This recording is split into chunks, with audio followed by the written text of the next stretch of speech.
Pour ceux d'entre vous qui connaissent le FIA, le Centre d'art actuel ici, en plein cœur du Mans à la Visitation, vous aimez y venir pour découvrir des spectacles, des performances plastiques, entendre des conférences ou encore découvrir de belles expositions.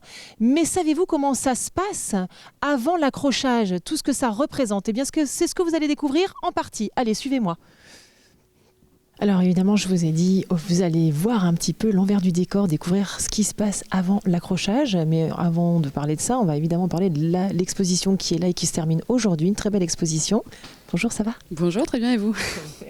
Oui, alors l'exposition de Roger Blacker qui était en place depuis le 20 octobre, vue comme un panorama en fait, de son travail avec des travaux très récents qui dataient de cet été 2023 et puis des travaux plus anciens. Ce qui permettait de voir un petit peu l'évolution d'un travail. Pour Roger Blacker qui fêtait ses 90 ans cet été, voilà, un long travail d'artiste. Ça ne se ressent pas du tout dans ses œuvres parce qu'elles sont très modernes en fait. Oui, il y a eu un retour à la figuration avec ces petits hybrides, ces petits personnages. Très libérateur, très libéré. En fait, on sent qu'on se libère de beaucoup de choses avec des nouvelles couleurs, d'où le nom de l'exposition, couleurs inattendues, des bleus, des rouges, des verts, des couleurs très fortes qui changent un peu de ces couleurs d'avant. Oui, mais en revanche, le point commun à toutes ces œuvres, je trouve, c'est le côté graphique. Le côté graphique, oui, alors, il y a un univers, on est vraiment dans une archéologie réinventée, une antiquité réinventée, inspirée de son enfance, mais aussi de ses études, de son séjour à la Villa Médicis, qui fait que c'est très marqué dans son travail. Et puis, il va déployer un monde, voilà, des architectures, des personnages qui habitent ces architectures, des histoires qui se passent dans ces architectures avec ces personnages, qui créent des petites scènes de théâtre, et puis aussi des travaux plus, on va dire, plus grand, plus gigantesque, avec tout le travail de tenture, où là on va être plus sur la question du motif, mais où le spectateur va devenir en fait ces petits personnages qui vont aller habiter ces espaces qu'il crée. Oui, parce que on a l'impression que c'est une invitation au voyage, parce qu'il y a quelque chose d'assez ethnique, enfin ça c'est mon ressenti personnel, mais... Oui, alors oui, cette question-là, elle est forcément présente. Dès qu'on va travailler un petit peu le motif, on va rentrer en fait dans des questions qui peuvent faire ethniques, mais c'est aussi la question de l'Antiquité, parce que le motif fait partie de tradition, et puis surtout tout ce qui est oriental. Voilà.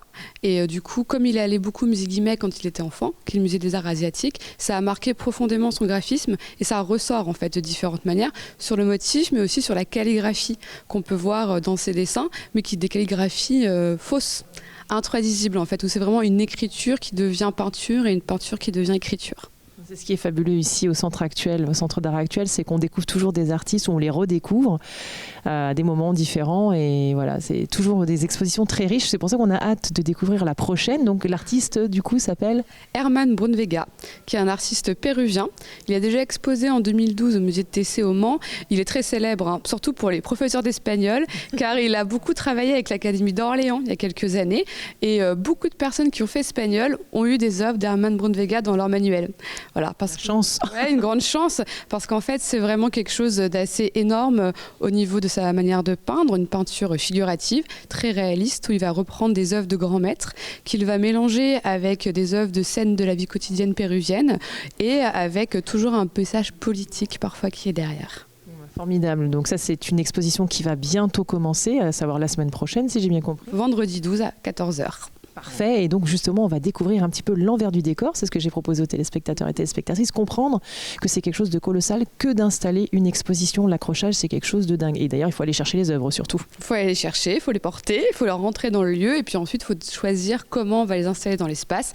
Ça c'est tout un travail qui est en off en règle générale, qu'on essaye nous un petit peu de montrer, mais c'est quand même beaucoup de travail pour une petite équipe.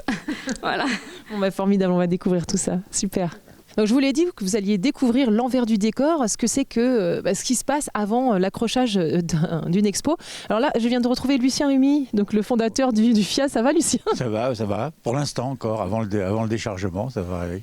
Alors là, donc vous êtes allé chercher des œuvres On est allé chercher les œuvres de Herman Brunvega dans l'atelier. Son fils nous a aidés à donc charger. Et là, maintenant, nous allons décharger les œuvres. Et puis demain, à partir de demain, on commencera à les monter sur les murs du FIA. Donc du coup, ça fait combien d'œuvres au total là? Alors là, il y a une 50aine d'œuvres, mais des grandes.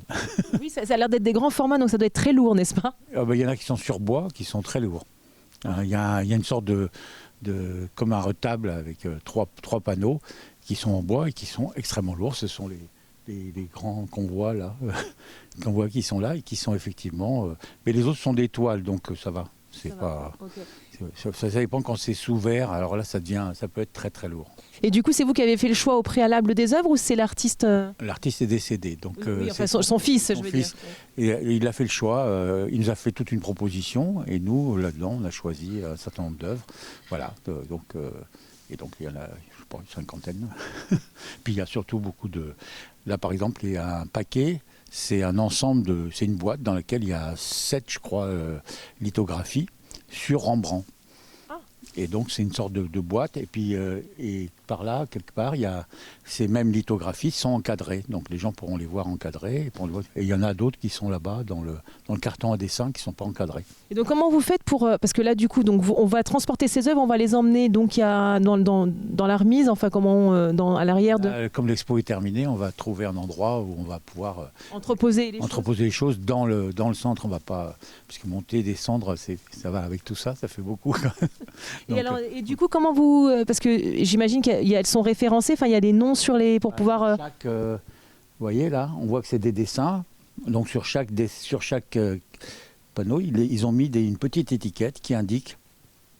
Ce qui fait qu'après, quand on remballera à la fin, on a déjà... Vous savez dans quoi, dans quel carton mettre le tableau.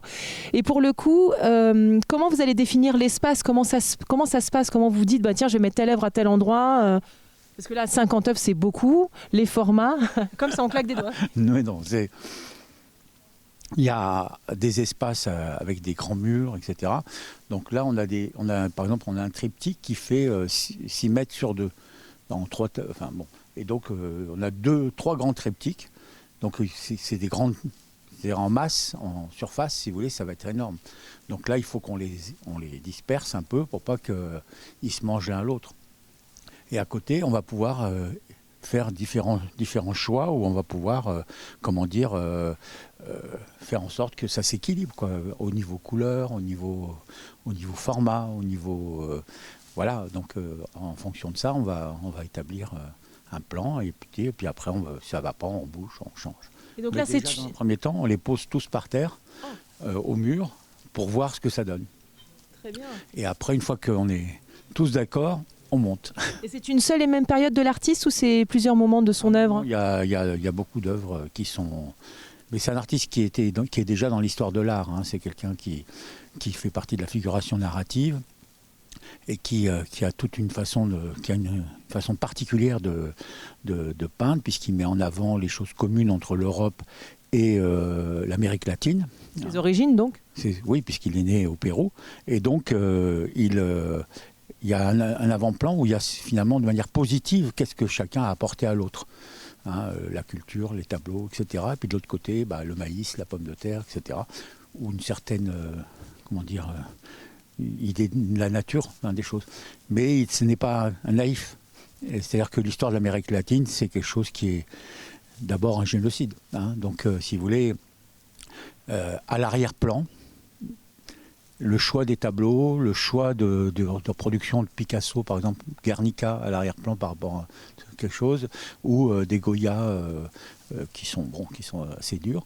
Voilà, et donc il y a à la fois cette relation qui se veut positive, et quand même, il y a quand même quelque chose où il va dire dans quel monde on vit quand même. Il n'est pas complètement en dehors du monde. Voilà, c'est un peu le principe de la figuration narrative.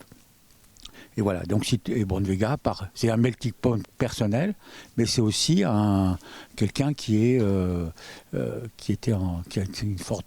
amené une sorte d'échange entre l'Europe et l'Amérique latine. En fait, c'est un citoyen du monde. Hein, d'où le métissage, voilà, dans son métissage. Travail. Et puis surtout, c'est un citoyen du monde, mais c'est quelqu'un qui, considérait que sa patrie c'était la terre et que sa nationalité c'était l'être humain. Et c'est quelque chose que je partage beaucoup avec lui. C'est très joli, c'est un très beau message, surtout par les temps qui courent. J'ai envie de dire que là, pour le coup... C'est pour ça que c'est important de mettre en avant, et c'est le rôle des artistes, justement, de dire les choses. Donc vous avez vu, travailler dans l'art, ça n'est pas qu'avoir le privilège de voir de belles œuvres, etc. Mais c'est aussi donner de sa personne, manutentionner. Alors Léo, on va peut-être rappeler quand même les dates de l'exposition, les jours, les horaires, tout ça. Oui, tout à fait. Vous pourrez retrouver l'exposition Herman Bornvega à partir du 12 janvier jusqu'au 28 avril 2024. Et tous les jours, sauf le lundi, de 14h à 18h. Voilà. au centre d'Arfia à la visitation. Et là, on ne vous verra pas en train de porter les tableaux. Là, ce sera terminé, ouais. Le plus Pareil, dur est passé. Vous parlez espagnol et que vous allez faire des visites en espagnol. Oui, quelques-unes, ouais. Ça, c'est seulement avec les scolaires ou on a... Avec les scolaires, avec des classes de seconde principalement. Ouais, voilà. Après, si les gens veulent s'inscrire pour les visites du samedi matin, voilà, qui sont sur réservation, samedi matin, tous les samedis matins à 10h30. S'ils veulent une visite en espagnol, pourquoi pas. Voilà. Peut-être un nouveau public. Et ben voilà, exactement. Formidable, merci beaucoup Léo et puis bonne expo alors. Et merci, à bientôt. Bon voilà, l'émission est terminée. Je vous souhaite encore une très très belle année 2024 avec tout ce que vous souhaitez.